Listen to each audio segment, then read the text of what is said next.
Tam 89 sene önce 17 Eylül 1933'te Almanya'dan Türkiye'ye bir mektup gönderilmişti.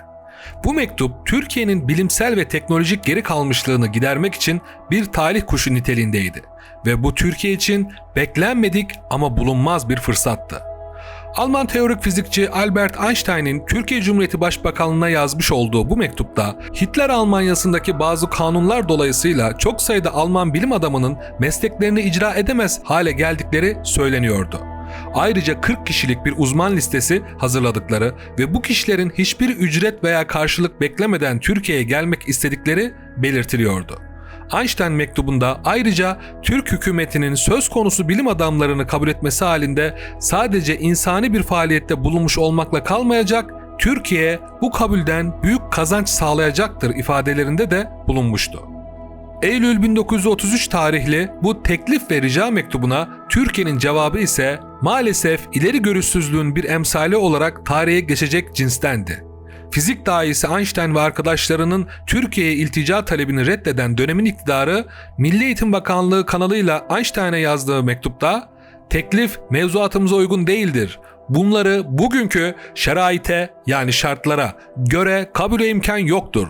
Politikamıza uymamaktadır. Kadromuz doludur" şeklinde cevap vermişlerdi. Yani Hitler'den kaçan Almanya'nın büyük akıllarının bilgi ve birikimlerini Türkiye'ye aktarılması böyle saçma sapan mevzuatlarla İsmet İnönü tarafından engellenmiş oluyordu. Her tarafta dikkatle izlenen ancak Türkiye'den red cevabı alan Einstein bu cevap akabinde hemen Amerika Birleşik Devletleri Başkanı Roosevelt'e de benzer bir mektup yazmıştı. Tabi Amerikalılar bu fırsatı kaçırmamış, talebi acilen kabul etmişlerdi. Sonrasında da Einstein ve arkadaşları Amerika'ya yerleşmişti. Bu sayede Amerika Birleşik Devletleri'nde gerçekleştirdiği çalışmalarda kuantum fiziği, kozmoloji ve birleşik alan kuramı gibi çağını aşan bilimsel faaliyetlere imza attı.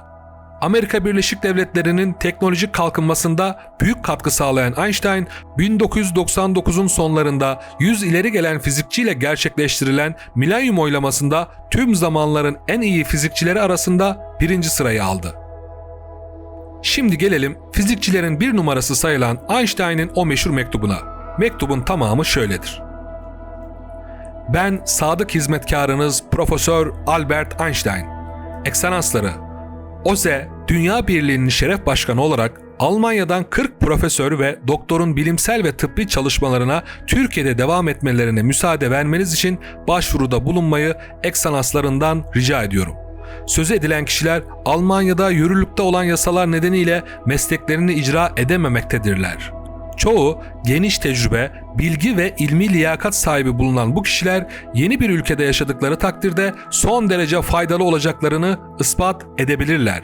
Ekselanslarından ülkenizde yerleşmeleri ve çalışmalarına devam etmeleri için izin vermeniz konusunda başvuruda bulunduğumuz tecrübe sahibi, uzman ve seçkin akademisyen olan bu 40 kişi birliğimize yapılan çok sayıda başvuru arasından seçilmişlerdir. Bu bilim adamları hükümetinizin talimatları doğrultusunda kurumlarınızın herhangi birinde hiçbir karşılık beklemeden çalışmayı arzu etmektedirler. Bu başvuruya destek vermek maksadıyla hükümetinizin talebi kabul etmesi halinde sadece yüksek seviyede bir insani faaliyette bulunmuş olmakla kalmayıp bunun ülkenize de ayrıca kazanç getireceği ümidimi ifade etme cüretini buluyorum. Ekselanslarının sadık hizmetkarı olmaktan şeref duyan Profesör Albert Einstein."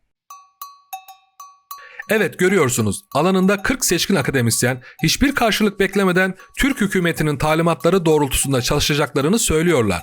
Ancak bu mektup anlattığımız gibi Türkiye Cumhuriyeti'nin içe kapalı siyaseti ve uluslararası ilişkilerdeki tedirgin tavrının bir tezahürü olarak mevzuata takılmış ve reddedilmişti. O dönemin Türkiye'sinde Nazi hayranlığı oldukça yüksekti. Türkiye, Batı tarafından uyarılmasına rağmen neredeyse 2. Dünya Savaşı boyunca Almanya'ya krom ihraç etmeye devam etmişti.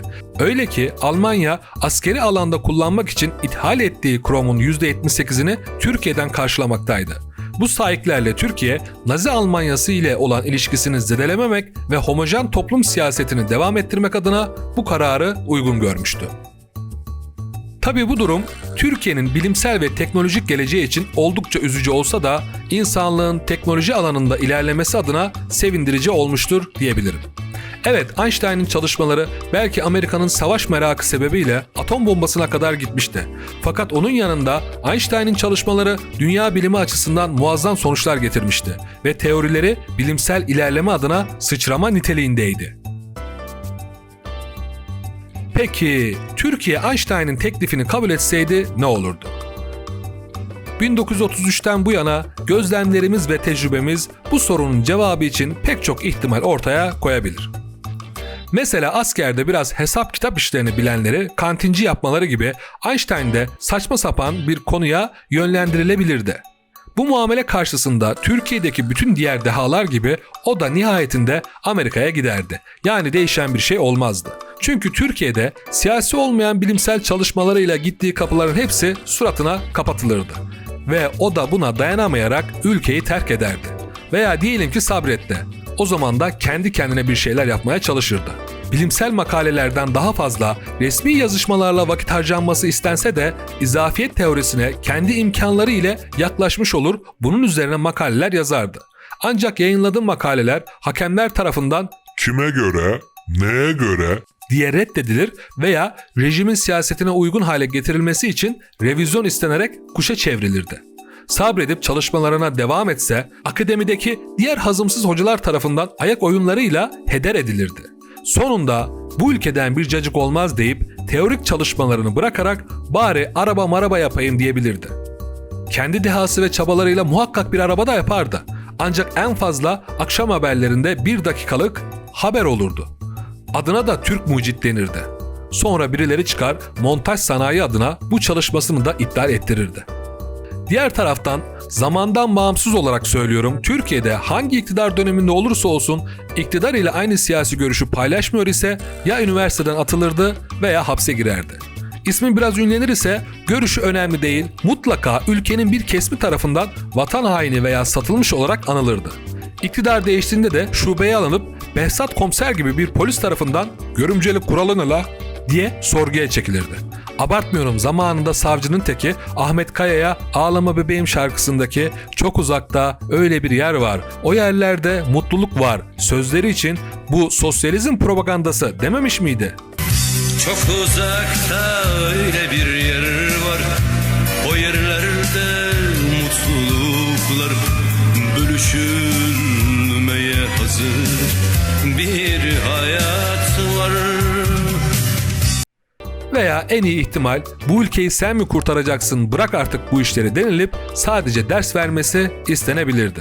Türkiye'deki hayatı boyunca akademik etiketi yüzünden "Okumuşsun ama adam olamamışsın" lafını en az bir kere yerdi. Bari sisteme uyarak bu görecelik kuramımı ortaya koyayım dese, bu sefer de Bu ülke göreliden ibaret değil efendi. Görelili olmayanların suçu ne? Prof olmuşsun ama bunu anlamamışsın.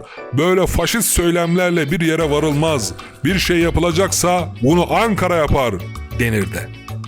Ne yaparsa yapsın kendini anlatamazdı. Ya hükümet yandaşı ya gezici addedilirdi.